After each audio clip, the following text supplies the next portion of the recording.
Yes, welcome back to Football Heritage TV for some football, and more football. We have got Spurs represented, Newcastle represented, Arsenal represented, and we've got West Ham. I don't often get West Ham fans, but here we are with Mike's. Big up to Mike's, big up to Elijah, Hooks, and Steve. Are we all good? Everyone okay? Yeah, man. Chilling, man. All good. Good. I don't do that.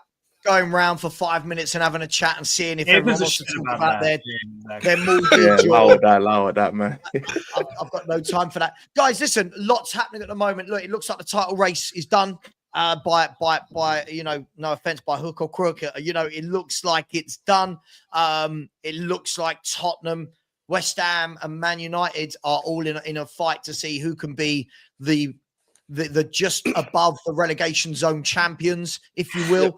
And you've got Newcastle United who seem to be a bit up and down at the moment, but just about there, just still clinging on for Champions League. And guys, I want to talk about this race for the Champions League at the moment. I'm going to go as far to say it, if you guys will allow me. I think we can say that Liverpool and Arsenal are going to be in the Champions League. I don't think anyone is going to... No, Steve, you disagree? You feel like... Nah, actually, you know what? Let me look at the table real quick because I forgot. I mean, surefire top four. Okay, then yeah, Arsenal will slip up, but like not to sixth at all. So okay, yes, I agree with you. Fine, that's fair. Okay, so if Liverpool and Arsenal are getting it, let's have a look at the Premier League table, guys. It's very, very, very tight up there. You'll see. I can't even get sorry to Spurs fans and West Ham fans. I can't get us onto the screen because we're just not there. Look, Liverpool and Arsenal have got Champions League, but look how tight it is from Forest in third to Aston Villa in 10th. There's a 6-point swing. We're talking about 2 games. Guys, are we saying Man City get it definitely? And if not, who is getting that Champions League? Who's getting that top 4? You know what? Like, I feel like this is the first time where I generally can't call it at this time of the season because as much as like top 4 battles are always a bit up and down, it's usually between like 2 or 3 teams. Obviously, when last year between Tottenham and Villa, it was between 1. But when it's between like 6 or like 7 or whatever it is, I generally can't call it. You'd like to think Man City would get there, but Man City has shown that they're just susceptible to conceding so many goals. Like, I feel like they're quite lucky to not concede yesterday. But so you see them get battered multiple times, so you kind of never know. I mean, a couple months ago, a lot of people would have said Chelsea are guaranteed. Like a lot of people, some people may have even said Forest a couple of weeks ago. I can't call it because I don't even think people like Newcastle and Brighton have looked all that good this season, but they're still up there. I don't even think Villa have looked that good this season, but they're still up there in terms of points. I think the quality is so bad that you can't call it between the 6. I think the only spot up for grabs is 5th. Like, I'm pretty confident that the top 4 is going to be Liverpool, Arsenal, Nottingham Forest, Man City in some sort of order.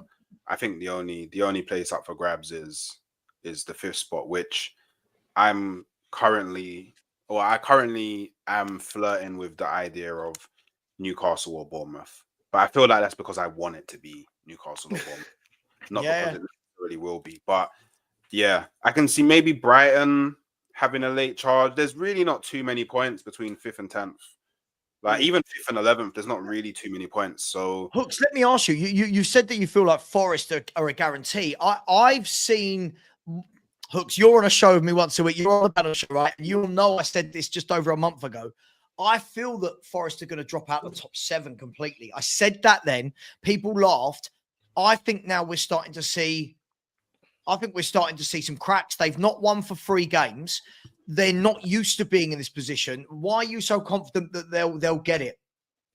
I just think it's because of their team, to be fair. Like, usually, I know they've conceded a few goals as of recent, but on the whole, they're set up really good defensively. Like, they got a real good defensive structure. Their back line is really good. Their goalkeeper's arguably been one of the best goalkeepers this season. And I just feel like they have so many powerful runners in their team that they're always going to be a threat on transition. They've got Chris Wood, who's, again, arguably been one of the best strikers in the Premier League this season. Like, there's a reason why they're 3rd now. Like, there's a reason. And then on top of that, like, all the teams that are below them, I still think that they'll go on to drop more points as well. So I think Nottingham Forest will just stay there just by very virtue that no one below them is going to have a perfect end to the season. So I can't see too many people going above Nottingham Forest. At most, I can see maybe Man City finishing above them and Nottingham Forest ending up fourth potentially, but I can't. I'll be surprised if they dropped out of Champions League spots at this point. Like I haven't seen their fixture list, but I don't think they've got too many more hard games to go through. So if you want me to, Hooks, I could read you Forest schedule left. They host Man City. That's a big one. They could win that. I think they can get a point. I think they'll get a point there.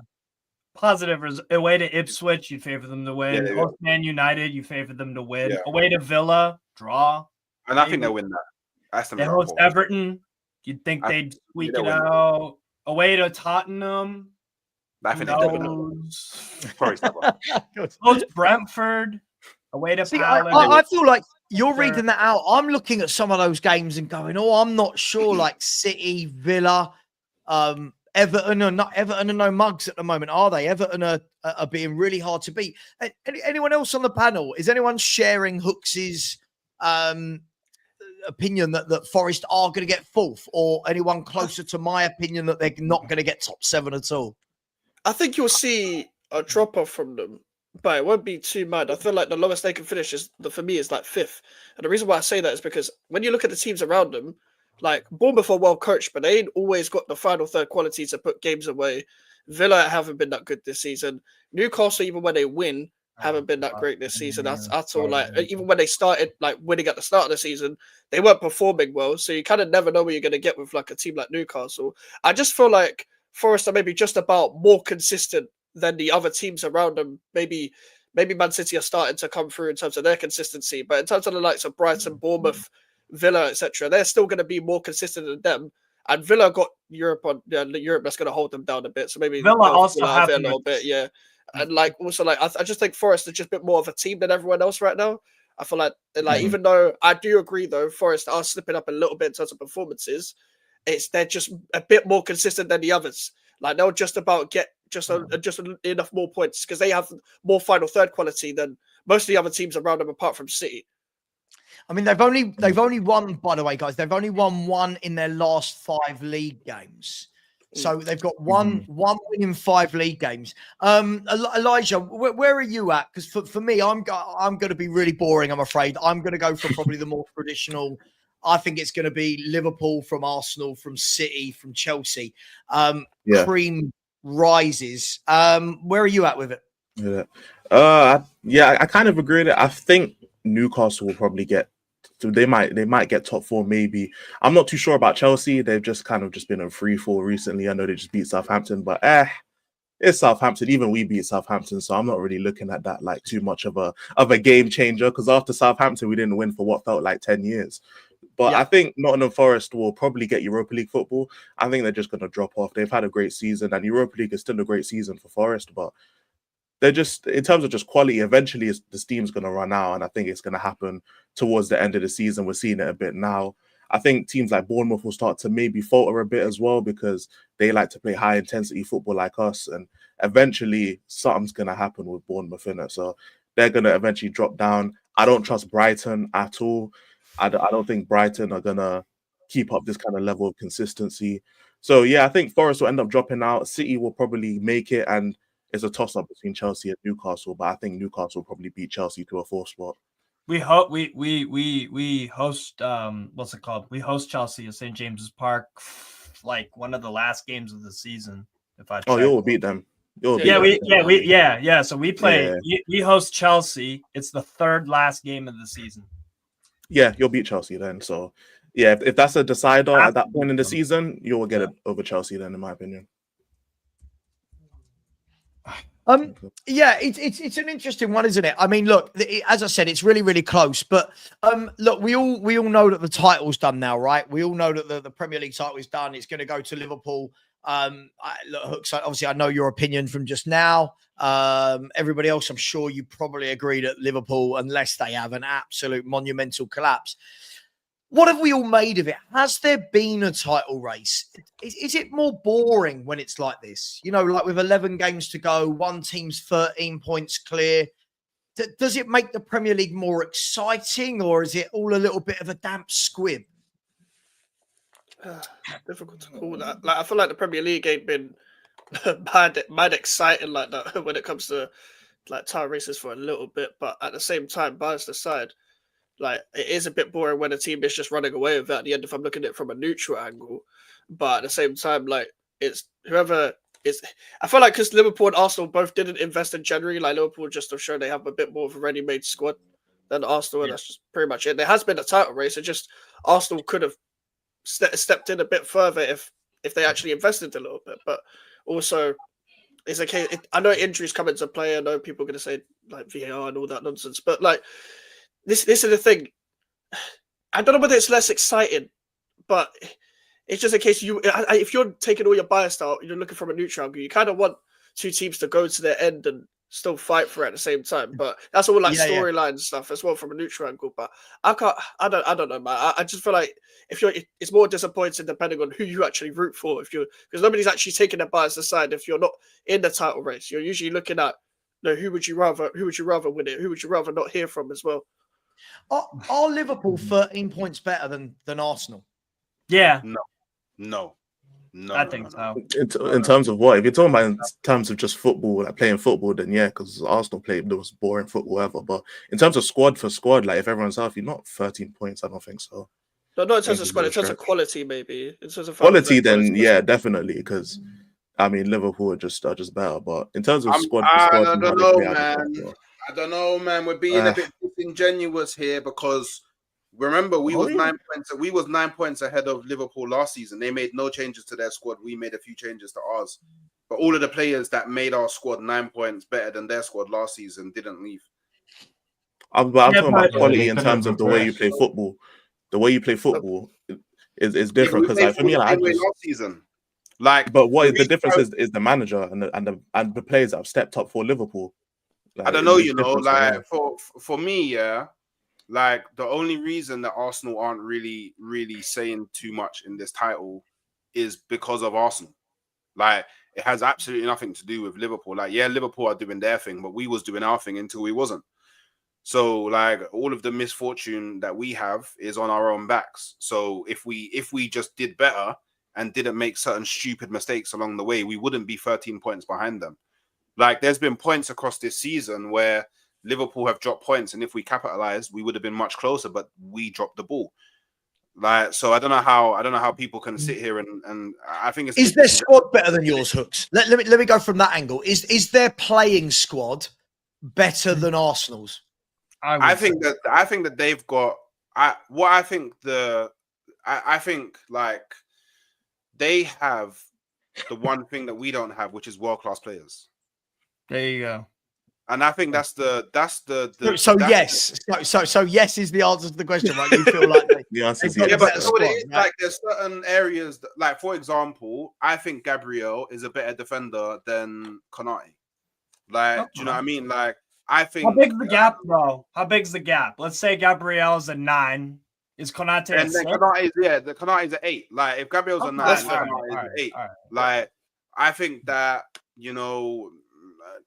when you go through, I think personally, apart from obviously Gravenberch has had his like masterclass season, but I still think that overall we've got a better midfield.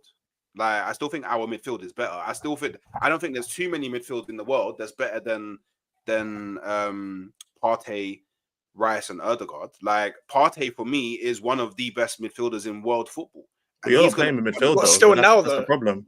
And he's going to be one of the hardest players to Partey is one of the hardest players for Arsenal to replace. Sorry, I just want to confirm. I don't get this, bro. Did I hear? I just heard you think Thomas Partey is one of the best midfielders in world football. Yeah, I think he's one of the best. Right now, though. Not right now. It's not even that. They don't play in midfield that much. He gets played at right back, no? Because Ben No, Rice see, been this out. is the thing. Sometimes So it when, does. so when people say this, I know that they don't actually watch Arsenal play football. So I know, but Lord knows I would not watch Arsenal play. So yeah, there we you go. can have then. that, bro. There we So- go. You know what I mean, there we go. Lord He's only knows, played bro. right back like a couple of times, to be fair. Yeah, If I so did it's like, But you know even what I last mean? season, he played right back though. So Like yeah, couple but that was games. at the start of the season, though. Yeah, wasn't it? I mean, so like our party, yeah, I don't like people need to watch football properly, yeah. If they're trying to tell me that Partey is not one of the best midfielders in the world, But he's not. I don't think so. He's very good. I think but- that's that What Buju Banton level? he's on, bro. I can't lie, man. Okay, I'll tell you what. Oh, Let me not come bad. back to Hooks in a second. Jay, let me bring you in. Sitting in his Kryptonian room there. Jay, where do you rate Partey then? Because listen, as football fans, we've all got definitions, right, of what's world class, what's elite, what's good, what's crap, what all this. What sort of players would you put in the bracket of a Thomas Partey as a that play midfielder? Jay? that play his position, by the way. So the 6. Let's go. Decore and them, man, bro. He's pants. crazy, How? yo. Wait, That's sorry, crazy. sorry. I wouldn't go that far Hooks, either. Hooks, hold on. Wait, hold on. Decore who? Hold on, Everton, because I Everton, sat here. Everton. I Wait, sat no, here the Decore quietly. Everton. No, Decore Alright, who? Hang on, go mate. talk He's over me, talking man, about- go on. Jay, go on. Jay's talking about, if I'm not wrong, Jay's talking about the Core who plays central midfield for Everton. Is that right? Yeah. Yes, I am. Fucking Okay. hell. Jesus And Christ. And your mic's pretty low, by the way, Jay. Your mic volume's pretty low, just so you know. Oh, shit. Fucking Lower hell. than Hooks' You know standards for central midfielders, You're apparently. all good. Go on. So the Li- Core listen, of all I- Everton all I will is say as is good as this. Partey, right? Yeah, nah, it's all right. All I will say is this, yeah. Thomas Partey isn't even in the top 20 midfielders in the Premier League. Oh my In the days. Right. Premier League. Okay, we're going too far on both sides, in my opinion. I feel like we've got to have a medium here. Alright, how about let's No. do this? Let's do What this. are we basing this Yeah, off yeah, of? bro. What are we basing Proper. this off of? What are we basing it off of? What, I don't think to- he's to pants, say though. he's one of the best in the world. Do you watch football anywhere else apart from I don't think he's Arsenal? been the best in the world. He's not one of the best in the world, but I don't think he's like. Like he's not top alright. 20. Like he's cool. Like, I don't think he's not top Nah, 20. He's a bro, good but, like, player. I don't wanna hear What is he him. a players in the He's a good Premier League? player. Are you guys taking Boubacar Kamara at Villa or Partey? I know. Kamara. Kamara. Kamara's I ain't gonna lie. I don't want. I like Cameron, but I need to see him. I need to see him more because Cameron. he doesn't play against without any injury. But I do like him as a player. Wait, but I feel like we need more time. Sorry, we've moved way too far on in the conversation.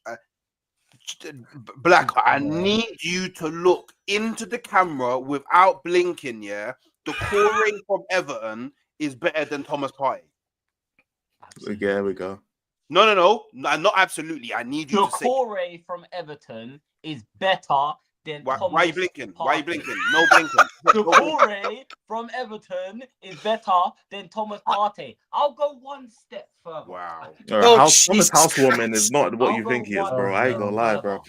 Højbjerg is a better midfielder than Thomas Partey. Oh my How days. about that? Oh my How days. about Jay, that? Jay, what you Wow. doing? No. Wow. But do you see? Wow. Wait, hold on. Let me land my point.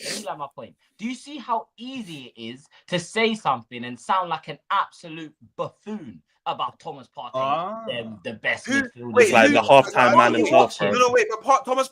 Okay, for one, yeah, Arsenal are second in the league. What does that mean? Wait. Who cares? I ain't gonna care. Arsenal have been have been challenging for the title this season, whether you like it or not. Arsenal have been challenging for the title this season. Arsenal finished third in the Champions League table and got automatic progression to the next round of the Champions League. Arsenal, by the rest of the Premier League, if we remove Liverpool, by the rest of the Premier League are having outstanding season compared to everybody else. A huge part of that is Thomas Partey. Every time we have dropped major points has been when Thomas Partey has played right back and not midfield, or when Thomas Partey has not been on the pitch. Thomas Partey How many has times been is that? Arsenal's best midfielder this season, arguably Arsenal's best player this season. So for you to sit here Well, it's not hard and to tell be me, Arsenal's best player this whoa, season, Jay, bro. whoa, because your football knowledge is in huge question right now, Mate. bro. First of all, you're Huge rapping. question, bro. You're rapping. And Arsenal fan telling me that All is crazy. all I Arsenal said- fan say that's crazy. Question All right I now, said, bro. hold on, wait. All I Bro, said was huge I question, would bro. take Højbjerg over Thomas Partey. Højbjerg, even Højbjerg wouldn't take Højbjerg over Partey, bro. Écoutez, I'm going to need you to listen. Écoutez, listen to me, okay? Listen, I'm telling you what my personal opinion, my personal preference is, and you're questioning my vote. Wait 1 minute. Wait 1 minute. When they asked you, do you have a better squad than Liverpool? You was doing up exactly. I don't want to hear nothing. No, don't question my ball knowledge. I'm telling you my personal Wait, opinion. did I not say that my midfield is better than Liverpool? After about 17, I think, bro. Like, let me ask then. I tell you, it'd be easier to come at it from this angle, from Hooks' point of view. Hooks, name me midfielders in the Premier League who you think are in his better position than Thomas Partey. Rodri. Yeah. I think on form, Gravenberch is playing better than him this season. Rodri, Gravenberch.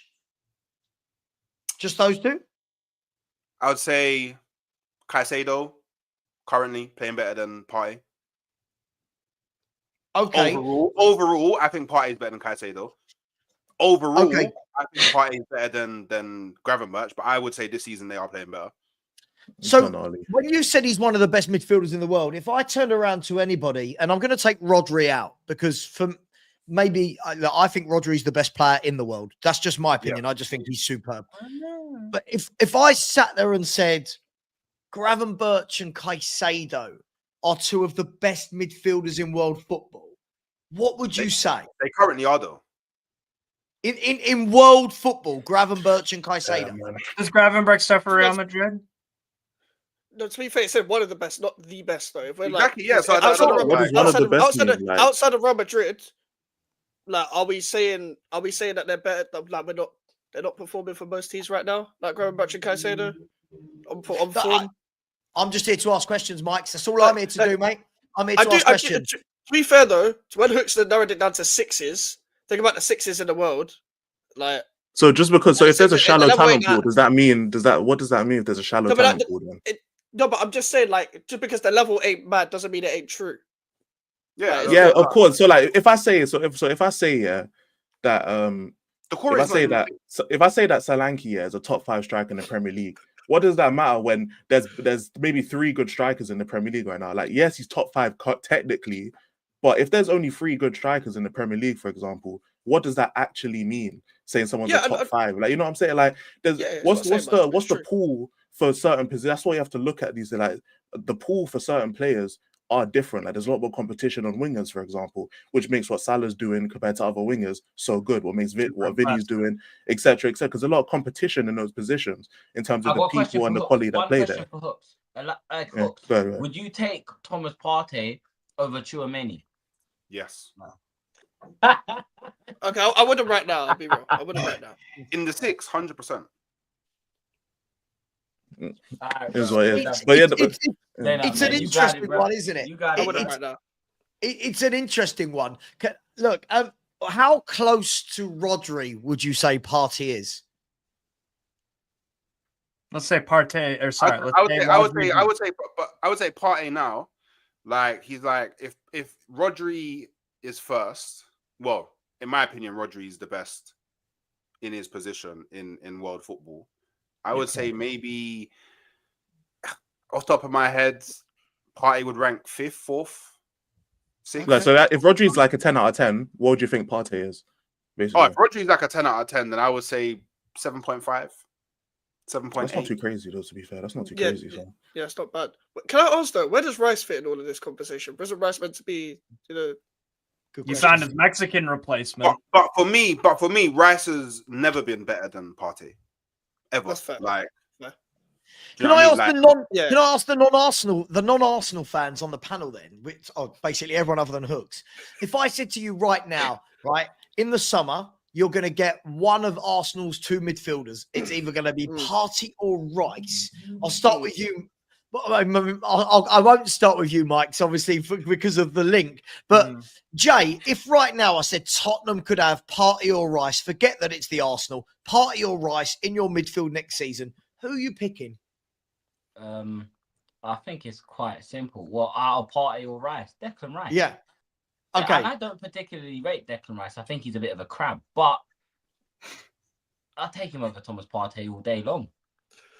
I feel like it's an unfair question to ask because most people would take Rice because of his age. Like Partey coming. It's not even about the age. It's not even about the age. It's not necessarily about the age, but the injury record. Injuries. That's another thing. Injury record. I mean. Don't say I mean. Come on. He hasn't been injured that much this season, has he?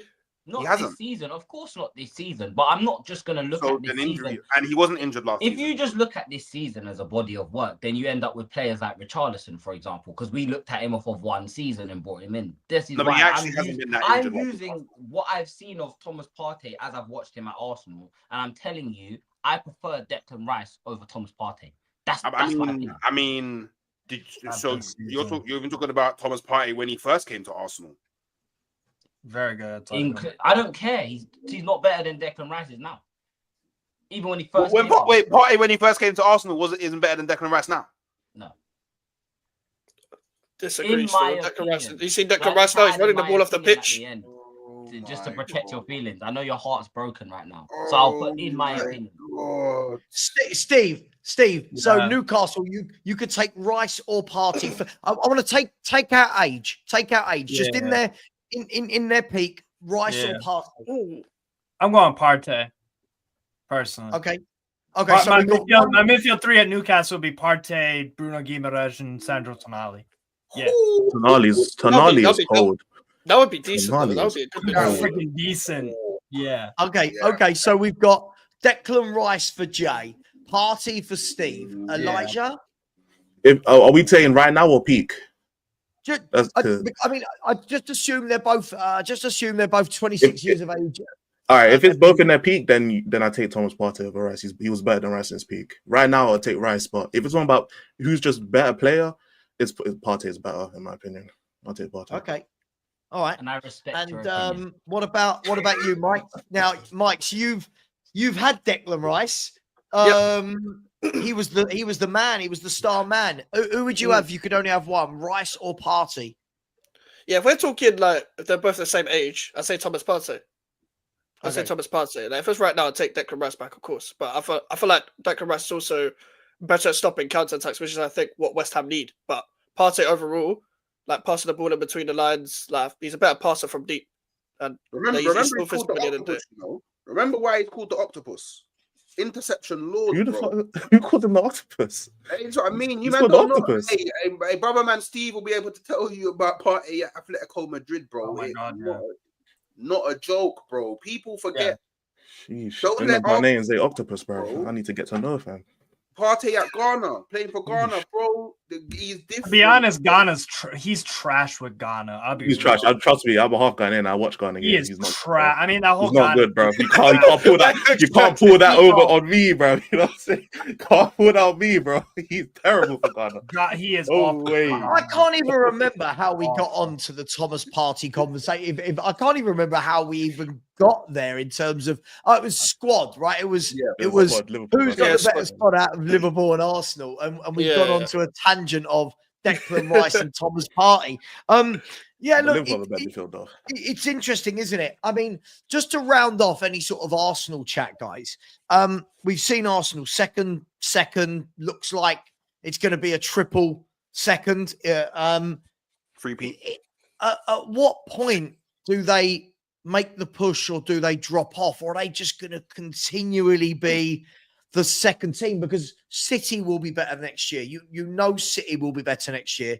I fail to believe Chelsea won't go and buy again and be better. So how long can Liverpool just keep, Arsenal just keep being second, or are they going to push on or drop off? It depends on the transfer window, though, right? I think at this point, it's okay, a few things. It depends on what Arsenal board decide to do in terms of manager. That's the first thing. It depends who Arsenal select as their new sporting director. That plays a big part, because whoever they select as their new sporting director will pretty much tell most Arsenal fans what direction Arsenal are going to go in the transfer window. Then it depends on who they actually execute in the transfer window and how big that they actually go. because it's not just about bringing in players that we need currently. It's about bringing in players for as well the players that are going to be leaving. And I have a sneaky suspicion that Arsenal will go and get the players in the positions that they needed last summer, but not necessarily adequately replace the players that leave this summer. Yeah.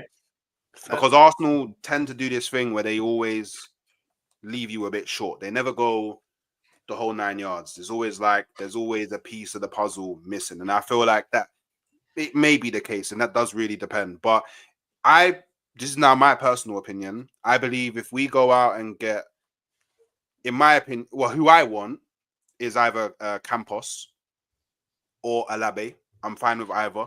One of the two. I'm fine with either.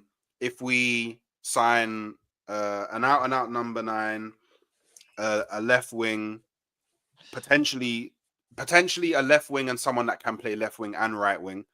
So 2 wingers, a 10, a 6 who it may be Zubimendi, another centre back, another goalkeeper, and then another fullback. If we go out and but it sounds like a lot, but you need to think Partey could be leaving, Jorginho's leaving, Zinchenko's leaving, Kiwior's leaving, Tomiyasu could leave. Like, there's loads of players that are going to be leaving Arsenal. So we need to go big in this summer. And if we don't go big in this summer, then I think next season will be a top 4 battle, and let's try to get some domestic cups. However, if we go big in the summer, then I don't see no reason why we can't challenge for the league and potentially try win it next year. It's amazing what a difference it makes these days, isn't it, with actually having a director of football that knows what they're doing. And I think we really suffer from that over in our club as well. I feel like if you don't know how to scout and you don't find those top players, guys, I want to talk a little bit about a club that doesn't affect any of us, because I feel like it will remove some bias. I want to talk about Man United. It's do you know what? It's strange because for me, I say growing up, but for 20, 25 years when I was a lot younger, Man United were the team. It didn't matter if they didn't win it every year. Man United were the biggest team. They were talked about. If they didn't win it, they were second. They had world-class players all over the pitch. They bought well. They won Champions Leagues. They won FA Cups, League Cups. This is now unrecognisable for me as a fan to see Man U like this.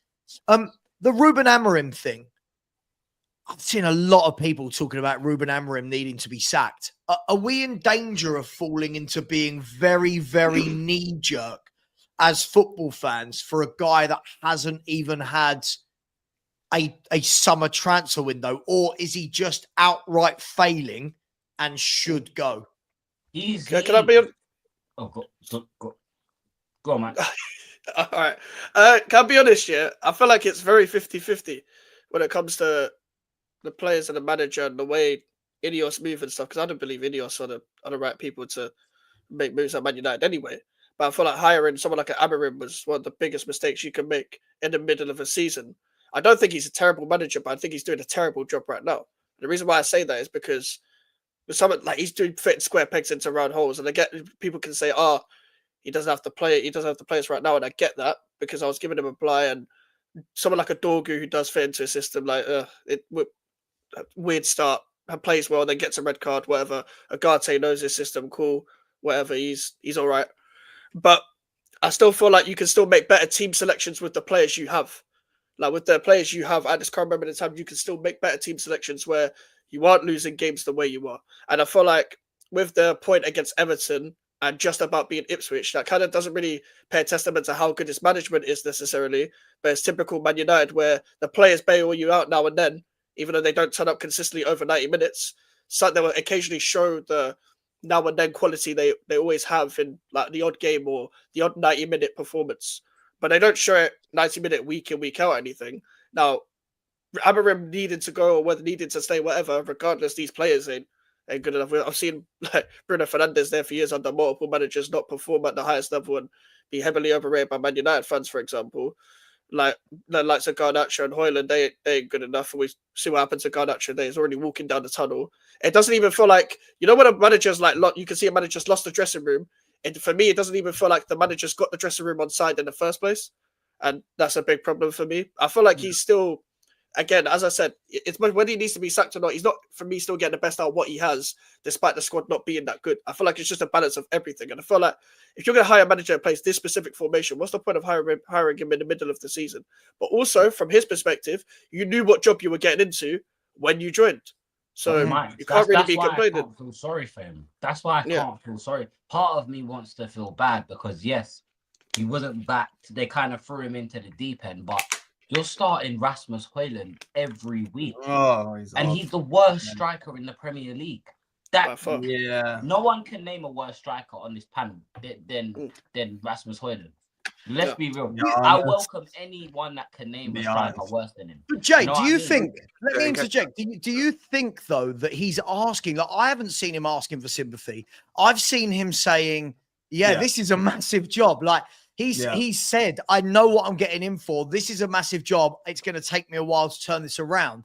Is it more fans that are saying those things? But no, that's why I have respect for him as a manager because he's not throwing these toys out of the pram saying, "Oh well, everyone knew what was going to happen when he came in. It was either he was going to get these players were going to get a right kick up the arse, or things were going to stay the same, and they've kind of stayed the same.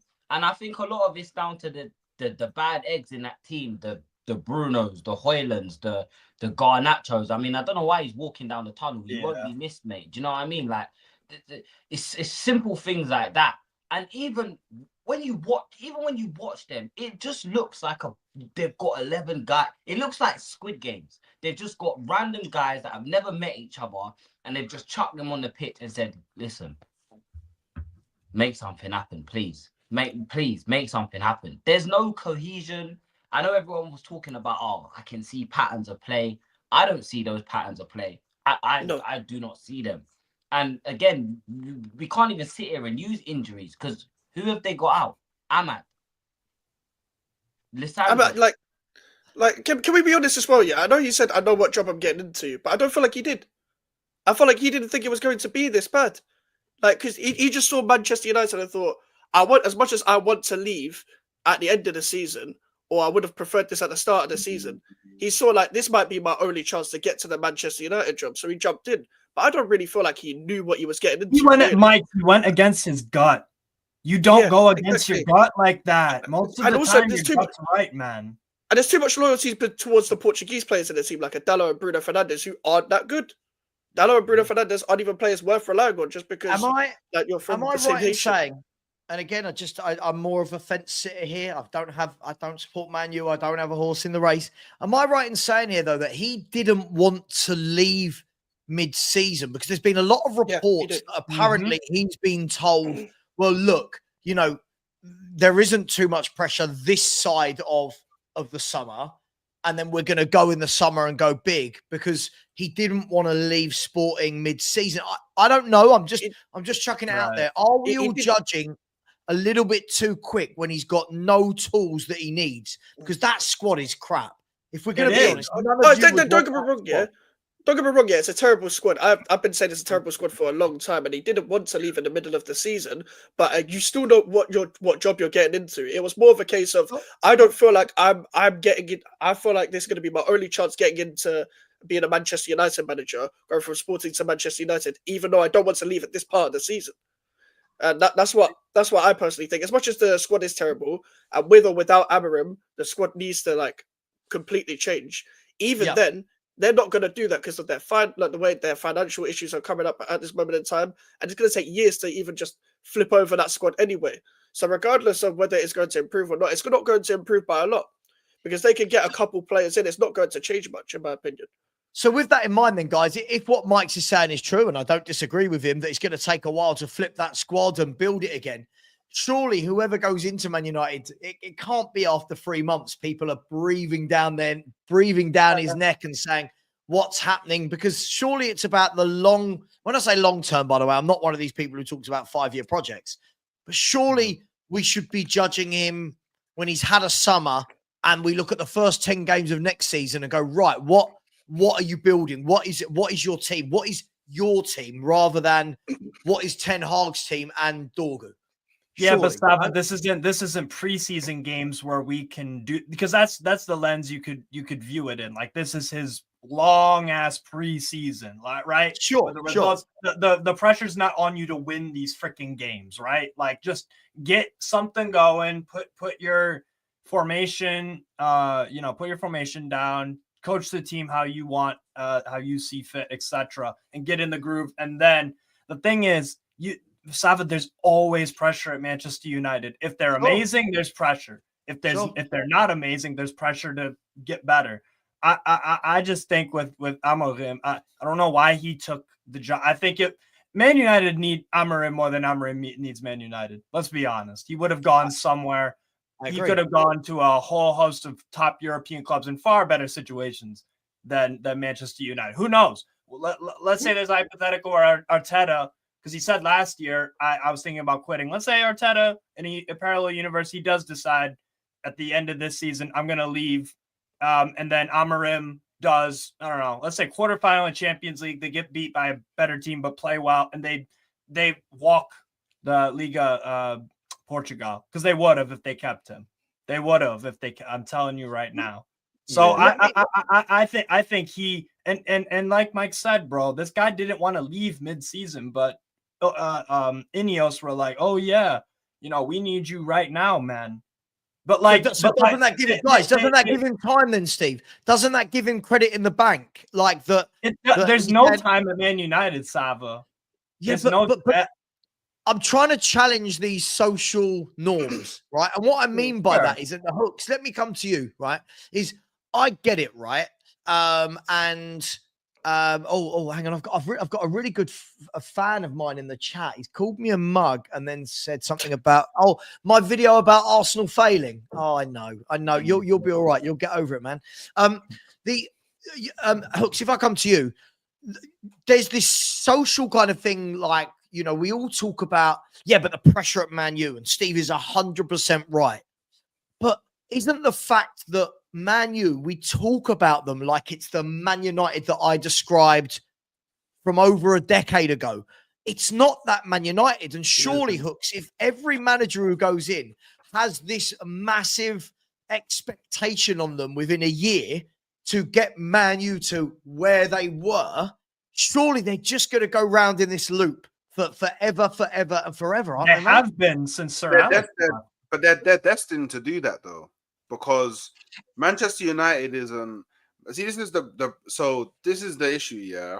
Well, at least from my opinion, is that Ineos has come in, and Ineos doesn't really want to spend big money. They don't really want to spend big money. They want to go down the project process route in it of bring in young players, build them up, and then kind of what Chelsea's doing, what Arsenal did. That's kind of what they want to do with Manchester United. But you can't do that with Manchester United, and you can't do that with Chelsea, because they're spending clubs. They buy their success, pretty much. This is what they do. And if they're not successful, they kick out somebody gets kicked out, they bring someone else in. You can't do a project with Manchester United because the fans are way too impatient. Like, I've seen a lot of the Manchester United fans when he first came in and he had a few bad games. It was like, we don't really mind because, we know why he's coming in, project, got to build, as long as we see better football.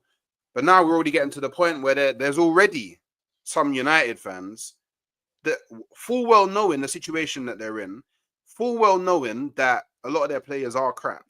Majority of their players are crap. Definitely as a unit, they're crap. But they still want to be Manchester United fans are always going to want to be first, second. Yeah, of course. So you can't. So this is why I feel like Manchester United are destined for doom now, because not only there's a confusion in the club, right? Because they've got an ownership that don't really want to spend money, but they got a fan base that wants to be first all the time.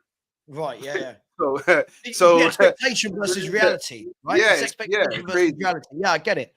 But I mean, guys, you see what I'm saying, right? Listen, I don't think Amorim's a bad coach. And certainly I'll judge him when he's not got that squad. But what do they do? Like Jay, I'm seeing Arsenal, I'm seeing Man United fans saying, sack him, get X, Y, Z in. Surely that manager comes into exactly the same squad. And that manager, gets 3 months? At what stage does the cycle have to break in football? I know we're all so right now. We want success right now, but when does that cycle break for a club like Man United? Like Hook said, it doesn't break. Hooks is spot on. Me and Hooks agree on some things. You know, we can cook each other. That's my bro, though, man. I love Hooks. Love you, bro. But nah, in all seriousness, he's right, bro. The cycle will never break, unfortunately, because it's not like it's been 4 or 5 years of the standard being here. Like, for example, Arsenal, for the last 5 years, or maybe not 5 years, let's say the last 3 years, the standard has been we go for the title, we win the title, right? This is decades of football heritage. They can't settle for Good plug. Good plug. You know, yeah, there you go. Subscribe, people. But they can't settle for this. They can't settle for this. Now, I do agree that sacking Amorim doesn't change anything. However, someone needs to kick up a fuss at that football club. And maybe it will take Amorim coming out and saying, yo, I asked for players and didn't get anything. Maybe it will take that for the shift. But I warned everyone about Ineos. I warned all my United friends. I told them about Ineos. I said to you lot, Ineos is coming in to sell T-shirts and make money. They're not coming in to bring United back to the. They ain't serious. They ain't serious. Genuine. I'm dead serious. None of their football teams are doing good, right? If I'm correct. Nice have finally kicked into gear, but I still think Nice could get lapped by Monaco, Lyon, or any of them. And that's the thing. It feels like as well, Ineos are now just a face. So like the Glazers are still doing shit, but Ineos are now just a face. They're the branding of what's happening. Well, everything you hear now is Ineos, and as much as like Glazers have gone and stuff, it feels like as much as Glazers have gone and stuff, the Glazers are still there. It's not like they've disappeared. They're still there. They're just not the face of it. So Jim Ratcliffe is basically doing the same thing, but I don't know whether it's worse or better. It's just Man United. It's just this is Man United. This is what Man United are. This is what Man United will be. By just letting people off in the canteen and like selling off-brand food or whatever isn't going to make you go high up the table. Like that. I'm sorry. Like the canteen stuff ain't gonna go like in European places again. And Ineos have just become the face of it. Everything you hear about now is just Ineos, but it's the same thing. They're just associated with the Glazers sort of thing. Nothing's changed. Can they win the Europa League? No chance. Absolutely no. I thought so a few months ago, but no. I didn't say they could. Anyway, I've heard. I could name 7 teams that could knock them out. So I think we've got more of a chance, Trevor. We're not in it. We've got more chance. We're not even in it.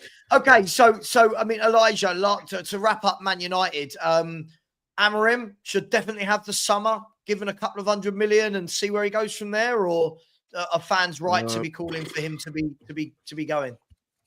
I think fans have a right to call him out. I'm gonna be so real. You know what it is? It's like Man United, they're on. Like obviously we talk about Real Madrid a lot and how like they'll go from manager to manager. United are on that level as well in terms of just club stature. Like obviously since Sir Alex left, you know what I'm saying, they haven't really been like that kind of club. But in terms of stature, they're on that level of like Real Madrid, on level of like Barcelona, Bayern. I mean PSG are kind of joke men, but PSG is another one where they will sack managers and bring in managers routinely because they get that managers are employees. Players are employees. Though the problem is that Real Madrid will go and they'll scout players like Vinny and Rodrigo. They'll go out and buy Mbappe. You know what I'm saying? You know what I'm saying? Like they'll bring in people like Barcelona have obviously the academy bringing in Pedri, Lamine Yamal. Bayern Munich will go and snipe out all of the Bundesliga talent and bring them to Bayern Munich. They haven't been doing that lately, but to be fair, because they brought in a few duds. And then PSG will snipe all the French talent and bring them to PSG, and now they've just gone and got Kvara from Napoli. So they're bringing in a certain caliber of player. And United, obviously, they brought in like players like Pogba and stuff like that, but they're not consistently doing that. They haven't been consistently doing that for a while now. And it's just a thing of like, it's like the ambition level ain't the same no more. It's like it's not hitting the same. They're not going out and getting these players, and then they're not developing that kind of player either. So it's, while Amorim, I understand his situation, it's a thing of like, for me, he's got to be doing better. He has to be doing better. Like, not necessarily like winning more than he's losing, but he has to be at least breaking even, like with this team. Like, I know Man United as a team, they're not that good, but they're good enough. They like for example, the Everton game. Like, how many Everton players get into that United team? But they were getting played off the park for like 70 minutes. You know, and it's a thing of like, and it's a similar thing to what we see with Tottenham. Like, how many other teams, like we lose to so many teams, but how many of those players are actually going to get into the Tottenham squad? It's not that many. So at that point, you've got to look at a coaching issue. You get what I'm saying? So I understand Amorim, it's not his players, it's not his system. But if a manager can only play one system and only have one type of player in that system, how good of a manager are they? That's the questions that start to happen at that point. We're asking those questions with Andrew, we got to ask it with Amorim as well. That's the way I look at it. It's also just a real quick point, Sav. If he was doing really well, if they were on a winning streak, if they hadn't lost since he went there, or whatever you want to call it, if he was doing great, he would get all the credit. Yeah, of course. Yeah, listen, if you take the credit, you take the criticism. I mean, I think the key thing for me is the difference. I would say, Elijah, listen, I agree with you, right? For me, I want managers to be adaptable. I do. I think the key difference for me is if you're looking like Ange's had 400 million and 17 of his own footballers. So I feel like if we're going to judge Ruben Amorim against Ange, one's had 2 years at a football club, had his own players, had 2 summers, had 2 January transfer windows, had multiple hours on the training pitch. You think last year we weren't in Europe. So he was on the training ground with them, and we still look the way we look. That's why I would say, if I'm Amorim, I'd say, I have a theory. I could be way off, guys. I don't know any more than you guys. It's just a theory. I've got a feeling that Ruben Amorim would have said, look, I don't want to join, but if I do, I'm playing my system, and I'm gonna play my system until it fails, and then we're gonna buy players into my system in the summer, because that's how he's been successful. So surely, if you're buying into Ruben Amorim, the manager, you're buying into Ruben Amorim, the brand. So if this weekend Man United suddenly went 4-2-2. Is it 4-2-2? What formation is that? I've just dropped 2 football. Haven't I? If Man United suddenly went 4-4-2, you'd be a little bit like, oh, we look awful. Well, of course you look awful, because that's not what the manager's used to coaching and blah, blah, blah. So I kind of get what he's doing. He's playing his 3-4-3. He's working out who can play it, who can't. But I don't know about you guys, I expect that they either need to give Ruben Amorim 5 or 6 of his own players that play his formation in the summer. If not, I think he needs to give them a Conte moment. I think if they don't, I think he needs to give them a Conte moment of, hey, I came here, they told me this, I didn't get it, see you later, and let the fans then deal with the fallout. I legit think that they're going to get like, maybe not 6 players, but like maybe like 3 or 4. They'll be good players, but it won't be enough for like to like rejuvenate a system for the summer. And because there's most of the players there have been there for years and stuff, they'll throw him under the bus and he'll have to get sacked. But I think they'll underdo what they're meant to do in the summer, because then let's be real, they're not going to spend that much. They're not going to spend that much in the summer, as much as they should. They're not going to. Like, unless they sell like a Garnacho and like if they get a big sell, then maybe I just can't see that happening. Mike, you have to replace those players. Exactly, and I think they'll just underuse the transfer market, and it just won't be enough for Amorim to still not get his identity in, because that should still be enough time. But it won't be enough, because all the players that are there, like that are already there, will override all those new signings. So the lack of quality will still show out, and it won't be enough for him to get to where maybe Ineos expects, or maybe from the fan pressure either. And I think he'll just be done like the rest of them, sacked. They still need to figure out how they're going to get rid of Rashford. Yep. Who knows? Maybe Villa, maybe he keeps doing pretty decent with Villa and Villa buy him. Who knows? You have to take a pay cut for that, though. That's the only thing. but they're still the 300K a week. Villa do pay a lot in wages, to be fair. No, if they really liked him, if Unai Emery really likes it, look at their wage bill, bro. They actually took a point. UEFA fined them this season. They're like 90, aren't they? Like 93% of their 93% of wages to turnover. Like they are very, very. Yeah, Man United, right? This summer looks like Sancho will go. He's on a big whack. Rashford will probably go. He's on a massive whack in terms of salary. Anthony will probably go, and I'm guessing that he's on a big salary. I don't know, but I'm guessing the fact they paid 90 million for him, whatever. But it's going to be a tough one. It's going to be a tough one for Man United because, whenever I speak to people like Kaz from Never a Foul, say people have got to stop talking about Man United like it is Man United. Like, people are talking about it like they talk about them like they're Pep Guardiola's Man City. So Man City have a drop-off for 1 year and everyone goes, oh, my God, what's happened to City? Pep's shit. Pep's gone. Pep's rubbish. Man U have done that it's been like that for over a decade. And, yeah, they've picked up, a Europa League and a League Cup and an FA Cup. But the Man U I knew, they winning a League Cup for the Man U I knew, that wasn't acceptable. Nowhere near. Yeah. It's going to be interesting. But they've had all sorts of managers, haven't they? They've had all sorts of managers. Yeah. I feel like they're a richer, more historic Spurs. Yeah.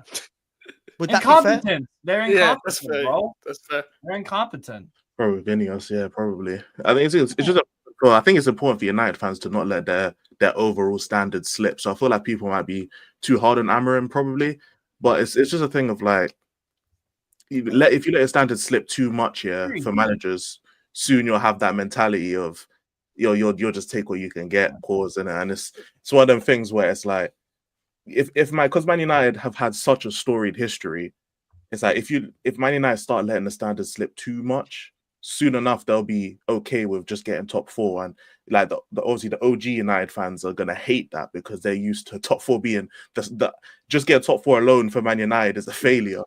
So it's one of those things where it's like you don't want the standards you don't want to see them fall once you've seen the best of United. You don't want to end up seeing what we're seeing now from United. So even with Man City and them having an off year, Man City, they've shown that in the January transfer window, they went out and signed all these players because they don't want to have always just Pep was here, they were good, and now they're not as good as they were. This kind of level. So and Elijah, they're probably going to go again. I reckon in the summer. I'm going to end the show in about 5 minutes, but just for the last 5 minutes, I will. 5 minutes. Elijah, if we move that on to, if you look at Man City, they just spent a bundle on good players. I actually do think Kusanov as well. By the way, I know he's taken a lot of stick. I can see he's a very good player. Just looks a bit nervous. He was good against Tottenham. He was very good against Tottenham. You look at Marmoush. Nico's a good signing. I reckon in the summer, Man City, I think you're going to see Walker go fully. I know he's on loan. Walker's going to go. Stones is going to go. You're going to see Gundogan, Ederson, Silva, De Bruyne. I think you're going to see 6 or 7 of the older guard go. And I've got a feeling they're going to spend 250, 300 million on the likes of, I'm just going to throw a few names in, people like Florian Wirtz, that ilk of footballer. And I listen, people always say I support Man City. I don't. I just think they're going to be back next season. I think this will be their dip. If their dip is top 4 and possibly an FA Cup, that would be Spurs' best season for 40 years or so. So, do you know what I mean? So. Anyone else think City are going to be back, or are we seeing? 100%. As long as Pep stays, yes. Yeah, I mean, we're seeing them persevere. Even if Pep leaves, they will be back. Listen, it's them owners, man. It's them owners. It's in They've their won. DNA. They won the league before Pep was there. Mancini and Pellegrini. And everyone, I think it's a little bit ignorant to sit there and say, "Oh, it's the end of Man City." Like, no, it's not. No, it's not. Wake up, people. They just dropped 200 million. And they was literally about 60% of the bloody transfer window this January. Do you know what I mean? And listen, I know everyone's gonna say, "Oh, what about the 115?" They listen, those charges are gone. Let's just act like they don't exist. They're gonna beat the charges. They might get a 10-point deduction. that's okay. Whatever. I reckon That's it'll not be, gonna Jay, stop I me. reckon it'll be something like a 20 million fine, and they'll go, oh, Yeah. 20 million. Yeah, but I 20 agree. million would be like saying to me, oh, you owe me a fiver. You know, I can find the fiver somewhere in the sofa or the kitchen side. Do you know what I mean? Like, but Yeah. Jay, you're right. You're absolutely right. I think Yeah, Man City, they're a machine. That's what Yeah. I call them. They're just a machine, unfortunately, and it's down to the rest of the league to start catching up. Liverpool look like they're on the way to do that, so fair play to them. But look, we can all sit here and say, "Oh, it's Man City." You know, we all make our clubs generate millions of pounds. It's on the onus is on us now to go out in the summer. You know, my club, Steve, Mike's, maybe not so much Mike's, but Hooks. It's on us to go out there now and Mike's and owners are catch them. dog shit. So Yeah, let me. I Sorry, prefer Mike. not to speak, fucking bro. awful. It's not even about thing. It's I don't know. I feel like there's a weird narrative being built across like the footballing world. Like Manchester City, for them to come back, they would have had to have gone somewhere. Like, I mean, let's have it right. Like, they're gonna finish probably third best team in the league. Like, and this is amongst like, in my opinion, in my opinion, Man City, Liverpool, and Arsenal just have their own little over the last few seasons at least, and then before that it was Man City and Liverpool. They just have their own little mini game at the top of the league. Yeah, Like, it's the Three Musketeers, bro. Three Musketeers. They're so far away from everyone else that like Man City can have the season that they've had and still be in the top four. Like, I think that there's going to be a shift with Man City because they need to rebuild. You're right, but they can't rebuild in the same way that they first initially built. When they first initially built, there was no FFP. They didn't have to worry about none of that. But now they have to worry, especially because the light is on them as well. They're not going to just go out and spend like 600 million in a window. Like, they're going to spread it across a few windows. They're going to start relying on some of their youth as well. So I do think that Man City will still be one of the top teams in the league, but I don't think they're going to dominate anymore. And I'm cool with that. My problem with Man City wasn't that they was winning stuff or anything like that. I found the domination boring. And I hear the point. I agree.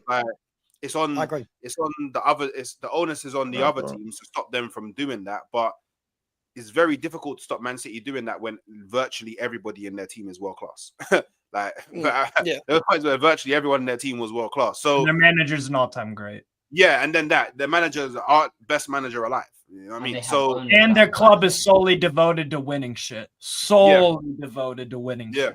Yeah. So I think they'll go back to challenging next season. I don't know whether they'll obviously like winning the league. We don't know what's going to happen between the three teams we expect to challenge, and it'll be interesting to see like how much of the old guard actually go. Because I agree with you, Savva. A lot of the old guard need to leave, but they probably will leave as well. I think De Bruyne is definitely gone. Yeah. I just think with City as well, it's like they just got too complacent with their own squad because they didn't feel like anyone else was like doing much to even challenge them. They thought they could just win the league with their squad again with what they did. But at the same time, when they feel like they need to do something, this is what they do in January. The Marmouches, the Kusanovs, etc. That's what they'll go and do in the summer again. Do you know what I think it is, Mike's? I don't know. For me, what this all seems to me, what Man City have done in the last year with keeping all of these players is very un-Pep Guardiola-like. It's not his MO. His MO is if someone's getting it, doesn't get it. If your name's Messi, if your name's, he got rid of Ronaldinho, Zlatan Ibrahimovic, Henry, he don't care. Like, he will get rid of you. For me, it almost feels like, and call me cynical, Mikes, it almost feels like they were going, right, we can't really do a lot because we're not sure what the charges are. And I feel like they've been told what it's going to be and they've gone, okay, guys, right, now we're going to go in and we're going to start buying and rebuilding. Or they know what's coming down the pipeline, so they're spending big before the pipeline hits them. But either way, let's be fair.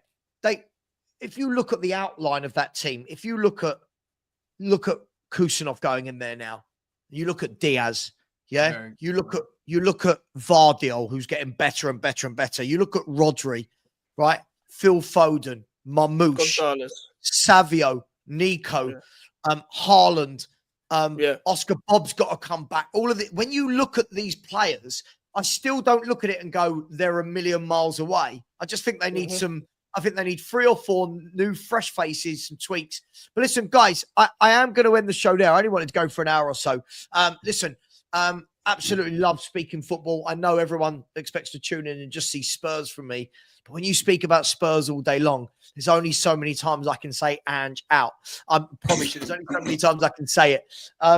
So listen, guys, thank you very much. Please go over and subscribe to @Gino Mikes. Please subscribe to Too Much of E for Elijah. Subscribe to Halftime Hooks. Subscribe to the Hotspur Caves. Subscribe to Strasbourg Steve. Everyone's got to subscribe to Steve. And also subscribe to myself. I'll ask, please go and check out my video about Arsenal on my second channel when you finish this. And just to give you a shameless plug, next Friday, we will be doing, won't we, Steve? We will be doing our fifth 24-hour charity stream. And they are a killer. So we will be doing a charity stream. I'll give you all the details next week, but that will be from next Friday at 8 p.m.